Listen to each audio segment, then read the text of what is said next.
welcome back to my channel. Yes, I am your friend Rosa at nagbabalik sa ilang taong hindi nyo ako nakita. Nandito na naman po tayo at nagta-travel sa gitna ng kabundukan sa Hsinchu Jianshi Zhenmeiguan. Yes, nandito tayo ngayon sa Hsinchu. Kaya kami naman ay nag-camping. Ito yata yung pinakamagandang camping na napuntahan namin dito sa Hsinchu. Kami lang ang tao, walang iba. May other rin? No, only woman. Woman. Yeah, anyway, today Monday. Huh? Today Monday? Yesterday Monday. Yesterday Monday, woman. 多少钱给大家 boss？ 那个2,800. Only 2,800 For people. 4 people, 1 night and 1 day. 对 if one people 300. Dami kasama kaming isa, nag-add kami ng only 300. At ito, makikita nyo yung view. Ayan, itutur ko kayo. Ay, mahulog ako. Ano? But only 5 people. 5 tao lang pala ang pwede.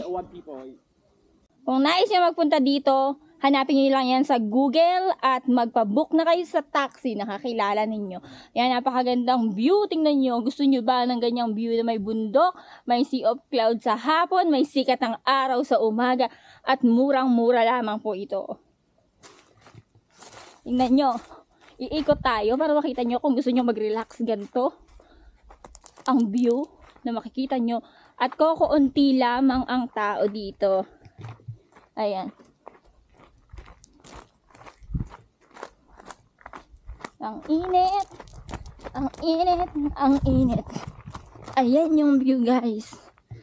Ang gaganda ng mga tanawin. Diba? Oh, how great. God creation. Kaya, thank you, Lord, for this day. Thank you, Lord, for this life. Kahapon meron dito ang Sea of Clouds. Hindi ko na siya na-vlog kasi nga sobrang busy na namin nung makarating kami. Excited kami kasi nga first time namin dito. Sa dami-dami namin napuntahan namin na malalayong camping.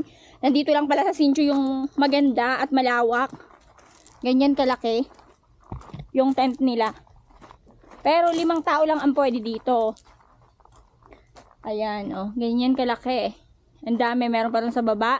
Hindi kami pinakang tuktok, meron pa daw dun sa katok-tok-tuktukan, pero dito na lang kami dinala dahil nga malayo na, tas wala namang ibang naka check-in. Ayan yung tent. Malawak yung tent nila. And then buksan natin, medyo magulo yung room namin. O, kasi nga maraming gamit, madilim. Meron 2 malaking bed. At may isang mumo sa loob. Ayan.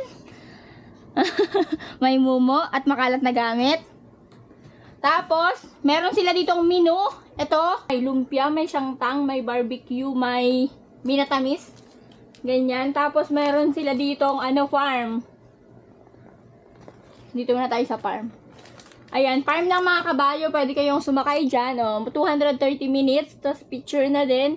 Tapos may mga iba pang activities. Mas maganda rito sa hapon, kasi meron siyang Sea of Clouds.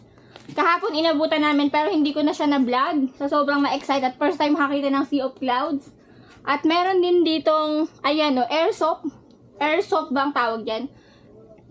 Magbabaril-barilan kayo dyan. Tubig ang inilalagay nila kaya hindi siya masakit. Meron din sila ditong ATV pero sa hapon lang daw yon. 30 minutes is 200. Pag dito ka lang sa buong area iikot diyan, tas hanggang dun sa punta sa baba. Pero kapag gusto mo pang ahunin yung mga bundok, sabi nila 500 daw.